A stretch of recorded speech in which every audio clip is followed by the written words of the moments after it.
Hey, this is Prometheus giving you another playbook breakdown. This is once again the legendary playbook, which is Joe Gibbs. Joe Gibbs has got a lot of unique type of formations that you won't see in other playbooks. A lot of unique routes and things that you can do. So what I want to do is I want to show the jumbo wing single back formation. This is 3 tight ends, 1 wide receiver. So your opponent's going to think that it automatically going to come out running the ball. There are going to be a couple different plays. The base plays that you actually have or base audibles are going to be the trail route, which is really nice. You've got the tight end corners, and then another base play is going to be the play action flanker stretch, and then a halfback smash is the other audible that you're going to have. Now, my base running play is going to be the halfback counter, and I'm also going to sprinkle in once or twice, or maybe once a quarter, the play action boot play. And the reason we do this is I'm using a team with RG3, so I want my scrambling quarterback. I want my opponent to actually defend against it. So I'm going to do the following setup. I'm going to go ahead and take my receiver, or my tight end, which is Reed, who's actually on the block and release route. I'm going to put him on a out route. I'm going to leave it at that depth. The reason I'm going to do this is because he's actually going to run out towards the sideline. Once he hits the sideline, he's going to run up the sideline to get more depth, and I want to be able to have that check down. Another thing I'm going to do before I snap the ball, for the sake of this particular breakdown, I'm going to go ahead and take my tight end. I'm just going to move him in a little bit, and it's going to shift off the other tight end off to the right-hand side to give it that type of a look. Now, the reason why I do that is because the counter, for some particular reason, which is going to be another base play, gets better blocking when I make that slight adjustment. Why it happens, I don't know, but the blocking is just, it's like it creates a funnel where you can just run right through with your running back. So when I'm going to go ahead and hike the ball, I'm going to go ahead and see if I can hit the corner. If I can't, I'll go ahead and check it down and hit the tight end if I can. Now if I can, I'll take off with my quarterback to pick up pretty easy yards if it's there. That's my first thought, is I'm going to run my quarterback because I want my opponent to defend against the run. So if that happens, I will do that. So I'm going to go ahead and take off. And I think the reason I can get away with it is because of all the blocking that I have. And once again, the reason why I've got the out route is because when he hits the sideline, he goes up the field, and that's going to give me some extra depth with his routes. So that's why this is my base play. It's just a play that, for me, I'm just going to go ahead and force my opponent to actually start thinking about defending the actual running quarterback, and that's what I'm going to use. This is just basically a harassment route just to get him to think about it. I'm going to go into my next play. So let's go ahead into the next play, which is going to be the counter. Alright, so with the counter, basically what I'm going to do is I'm going to go ahead and take Young. I'm going to go ahead and do just move him to the inside. It takes Paul and puts him on the outside of the formation. What this does is actually gives me better blocking up the middle. And why? I don't know why, but what happens is sometimes you'll find a funnel off the left side of the line, and you'll be able to get some pretty monster yards. Now if you're using a team, if you're using a mutt team, as you can see right here, look at this blocking right here. It's just unbelievable, the blocking I can get with this particular play with this counter.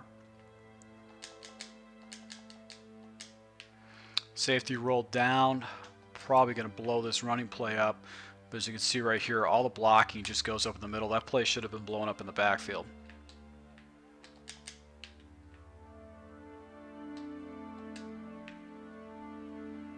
As you can see right there, it's really good blocking. That's a pinball 9 yards right there.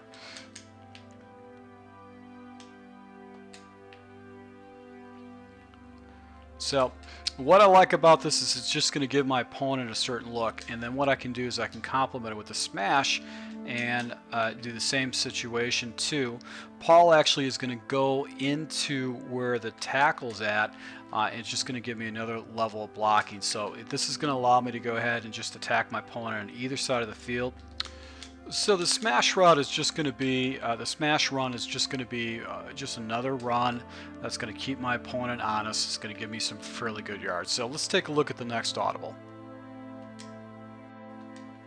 Alright, so the next audible we're going to look at is going to be the trail, and I'm going to do the following adjustments. I'm going to go ahead and take Reed, I'm going to put him on a hook route.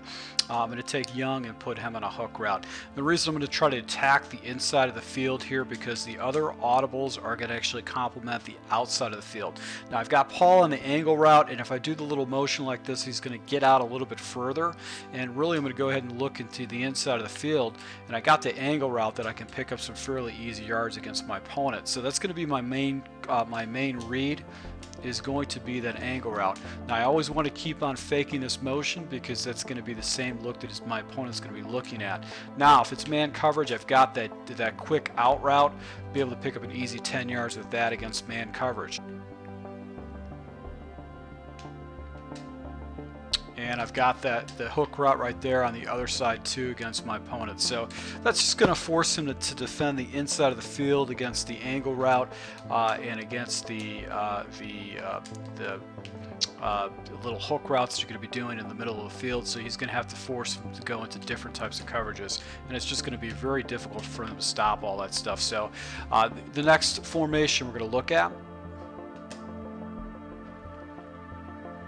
Next formation we're going to look at is going to be the tight end corner, and all I'm going to do is the following adjustment. I'm going to go ahead and take Paul, I'm going to put him on a slant route, and then I'm going to go ahead and do my little auto motion again. Really what I'm going to do is that this is going to be a very easy, fast, level concept read. I'm going to be watching Paul. I'm going to see if defender actually follows him across the formation. If he does, that means Reed will be wide open on the right side.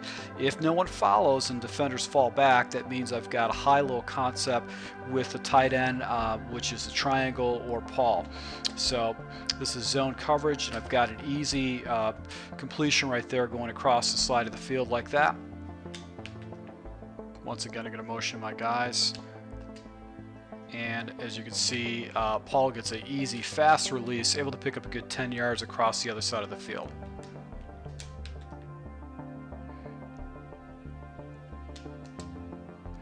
Now, against man coverage, you've got the corner going the opposite direction with a tight end, so you can really force your opponent to actually go haywire against any kind of man coverage. So that's what I like about this audible, which is the tight end corner.